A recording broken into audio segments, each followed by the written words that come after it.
जब राजा जनक जनकपुर से चलिले, जब राजा जनक जनकपुर से चलिले, राजा दशरथ के दुआर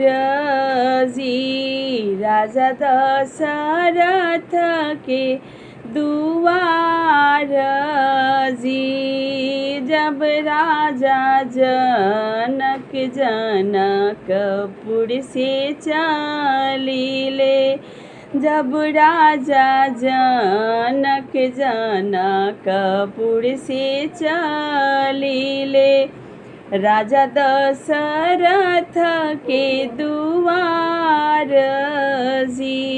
राजा दशरथ के दुआर जी, राम के टीपन दीना राजा दशरथ, राम के टीपन दीना राजा दशरथ, मोर घरे सीता कुंवारी जी, मोर घरे सीता कुंवारी जी, राम के टीपन हम नाही देहब, राम के टीपन हम नाही देहब, जानसी कौशल्या महतारी जी, जानसी कौशल्या महतारी जी, जब राजा जनक जनकपुर से चलिले, जब राजा जनक जनकपुर से चलिले, राजा दशरथ के दुआर जी, राजा दशरथ के दुआर जी, उहवा से गईले राजा आंगना में ठाड़ी भैले, दुआरा से चलले राजा आंगना में ठाड़ी भैले, कहाँ बाड़ी कौशल्या महतारी जी, कहाँ बाड़ी कौशल्या महतारी जी, राम के टीपन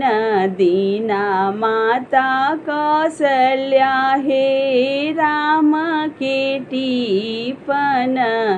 दीना माता कौशल्या हे, मोर घरे सीता कुंवारी जी, मोर घरे सीता कुंवारी जी, राम के टीपन हम नाही देहब, राम के टीपन हम नाही देहब, राउर सीता रहसु कुंवार जी, राउर सीता रहसु कुंवार जी, राम पढ़ाईब पंडित बनाईब, राम पढ़ाईब